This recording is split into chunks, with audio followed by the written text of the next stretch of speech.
Olá! Hoje a nossa conversa é sobre uma batalha silenciosa, mas assim, constante, contra o maior inimigo da informação: o tempo. Exato. A gente está falando da luta para que a memória não se apague, seja ela guardada num papel amarelado ou num arquivo digital, né? Uhum. A nossa análise é baseada no Caderno de Estudos ESPAS 20 do projeto Alero Turbo.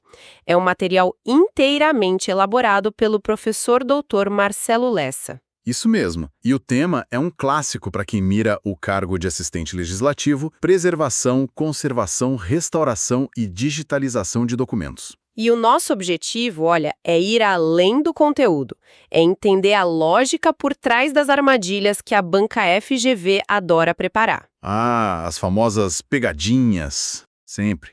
A gente vai decifrar por que conceitos que parecem iguais são, na verdade, muito diferentes. E como as regras de digitalização podem definir a aprovação. Não é só saber o que é, mas como a banca vai perguntar. Certo. Para começar essa batalha, então, contra o tempo, o material propõe uma filosofia de defesa em camadas. É quase como construir uma fortaleza para proteger os documentos. Uma boa analogia. No nível mais amplo, o da grande estratégia, a gente tem a preservação. Pelo que eu entendi, isso seria a muralha externa, o planejamento geral, inclui desde a política de segurança do prédio até o controle de temperatura de todo o ambiente, certo? Exatamente. Preservação é a estratégia macro, a política que governa tudo. Se a preservação falha, todo o resto fica vulnerável. É pensar na defesa antes mesmo do inimigo aparecer no horizonte, sabe? Faz todo sentido. Então, descendo um nível, dentro da fortaleza, a gente teria a patrulha diária dos guardas. Essa seria a conservação. As ações para manter tudo em ordem e evitar problemas. Perfeito.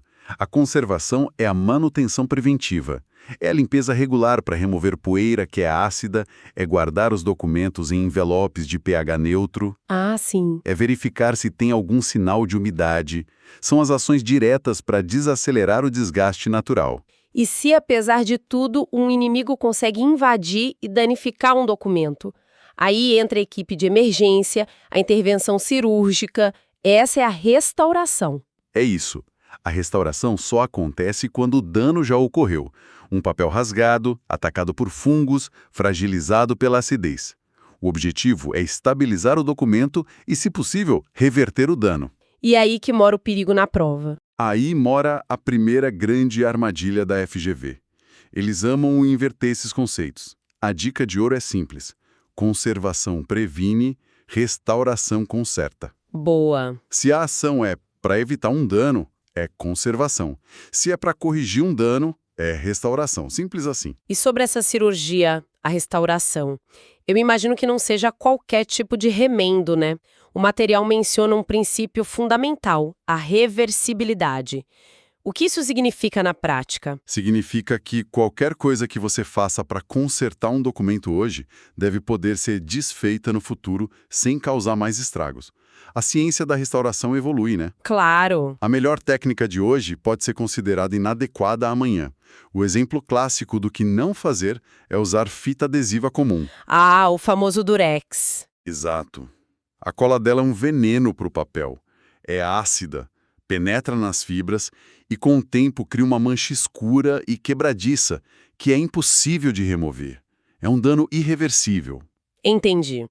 É como um juramento médico. Primeiro, não causar mais danos.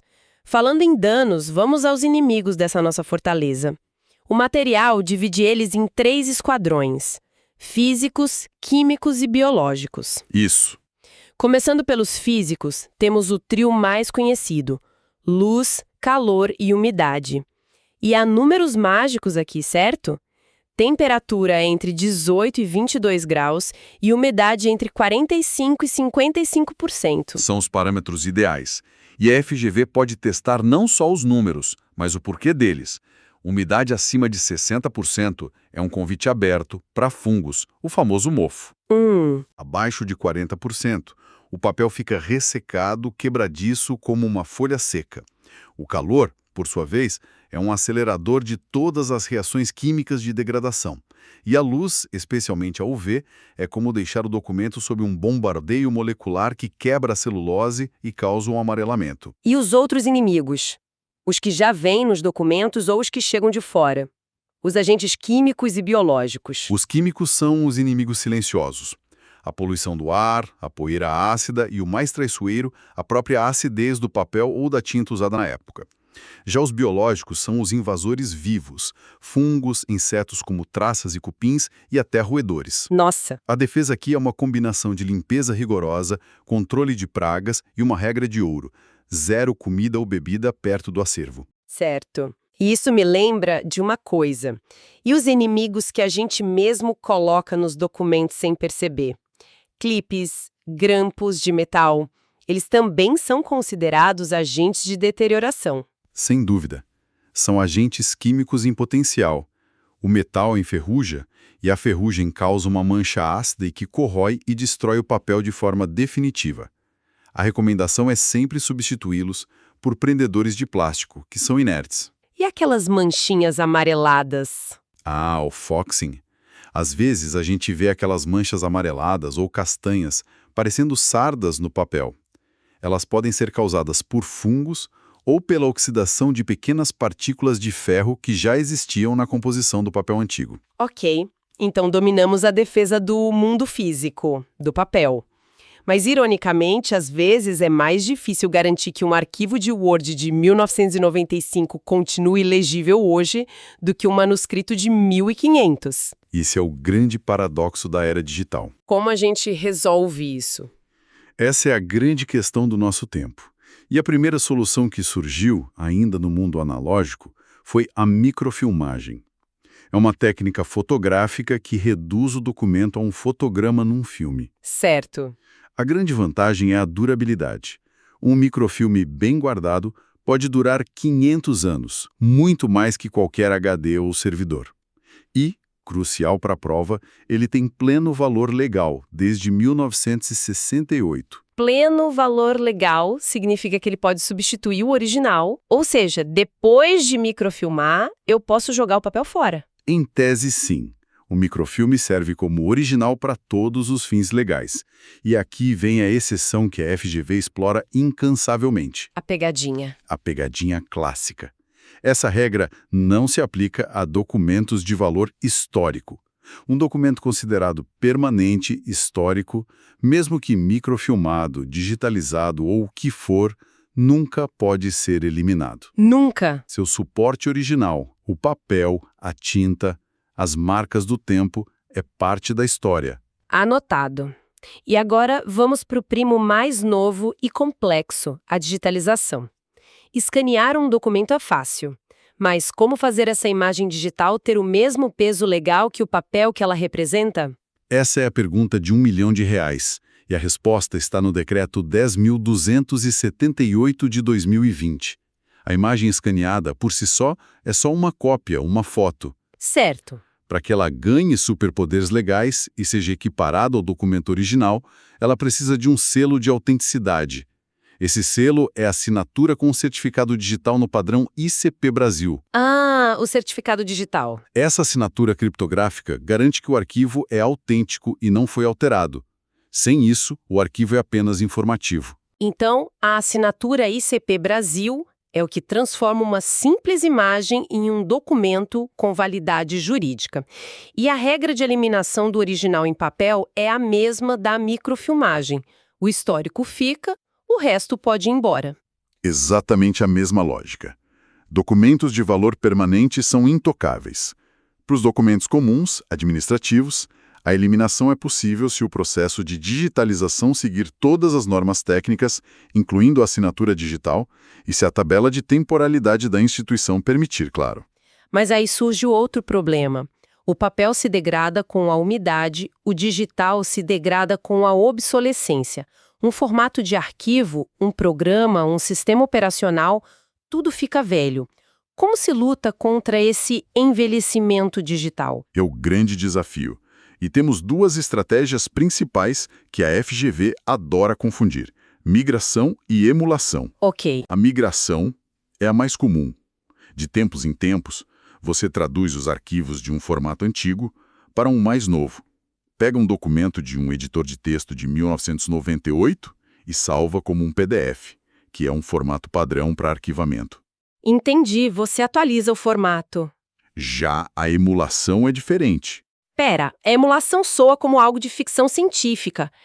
Em vez de mudar o arquivo, a gente cria um programa que finge ser um computador antigo para poder abrir aquele arquivo original? É tipo construir uma máquina do tempo virtual? É exatamente isso. Você cria um software que simula o ambiente antigo, o Windows 95, o programa Word da época, para que o arquivo original possa ser aberto e lido como se nada tivesse mudado. Que incrível! É uma técnica mais complexa, mas às vezes essencial. E a banca adora pegar a definição de migração e dizer que é emulação, e vice-versa. Nesse processo. O ideal é usar formatos sem perdas com compressão. O padrão profissional é o TIFF. Pense no formato JPEG como uma fotocópia de uma fotocópia. Ah, entendi. Cada vez que você salva, ele joga um pouquinho de informação fora para o arquivo ficar menor. Para uma foto de férias não faz diferença, mas para um documento oficial, onde cada pixel conta, essa perda é inaceitável. E o TIFF? O TIFF é um clone digital perfeito. Ele mantém 100% da informação original. Outra ótima opção é o PDF-A, que, como eu mencionei, é um padrão internacional criado especificamente para arquivamento de longo prazo. E para garantir que esse clone seja fiel, existe uma resolução mínima? Sim, o padrão de mercado e a recomendação geral é de 300 dpi, ou pontos por polegada, para documentos de texto.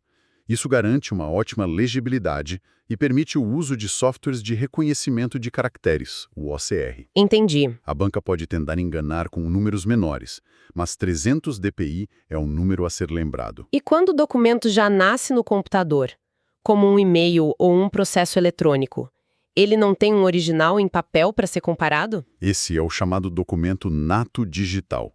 Ele já nasceu no ambiente eletrônico. Para ele, as regras de preservação digital, como a migração de formato e a garantia de autenticidade com assinaturas digitais, são ainda mais críticas, pois não existe um plano B em papel. Certo, acho que cobrimos os pontos essenciais. Para fechar, vamos organizar as ideias de forma estratégica. A primeira grande lição é diferenciar claramente a tríade: preservação como estratégia geral, conservação como a prevenção diária. E restauração como a correção de emergência. Exato. A segunda é memorizar os parâmetros ambientais temperatura e umidade e saber classificar os agentes de deterioração, sem cair na armadilha de confundir um agente biológico com um físico, por exemplo. E a terceira, talvez a mais importante para a prova, é a questão da validade legal. Tanto o microfilme quanto o digitalizado podem substituir o original desde que cumpram os requisitos. Mas Mas a exceção é absoluta. O documento de valor histórico é sagrado e seu original deve ser preservado. se me permite uma última dica de memorização, desenhe uma tabela simples, 2 colunas, microfilmagem e digitalização, e compare-as em 3 linhas. Ok. Linha 1, validade legal. Resposta, sim para ambos com requisitos. Linha 2, durabilidade do suporte. Resposta, 500 anos para o microfilme contra a obsolescência constante do digital. E linha 3, eliminação do original. Resposta, sim para ambos, exceto os de valor histórico. Ter esse mapa mental claro na cabeça desmonta muitas das questões da FGV. Uma ferramenta mental excelente. Para encerrar nossa conversa, quero trazer uma reflexão final do professor Lessa em seu material, que conecta todo esse conhecimento técnico a um propósito maior. Vamos lá. Ele cita Mateus 24:35. O céu e a terra passarão, mas as minhas palavras não hão de passar. E ele complementa, pensando no futuro servidor da Assembleia Legislativa. A preservação de documentos é uma luta para que a memória humana e administrativa também não passe. É uma perspectiva poderosa. Ao cuidar de um documento, garante-se que a história não seja esquecida e que os direitos ali registrados permaneçam. Eleva o trabalho de arquivista e de assistente legislativo a uma missão de salvaguarda, né? Não se está apenas guardando papel velho ou arquivos digitais. Está se protegendo a memória, a história e a cidadania. Exato. Bom, acho que com isso a gente cobriu os pontos essenciais, né? Vale reforçar que toda a nossa discussão foi baseada no caderno de estudos SPACS 20 do projeto Alero Turbo, de autoria do professor Dr. Marcelo Lessa.